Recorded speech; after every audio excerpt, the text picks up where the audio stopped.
Нам потрібно об'єднуватися навколо ідей, навколо принципів, навколо якраз збільшення фінансування нашим військовим. Гроші є, просто вони не в тих кишенях. Вони в кишенях депутатів, чиновників, 15 міністерств. Навіщо нам 15 міністерств?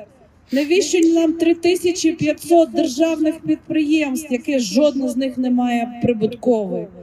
Це все обкрадання солдата, сержанта, офіцера, кожного бойового медика, який за свої кошти купує турнікети, купують автівки, дрони, екіпірування.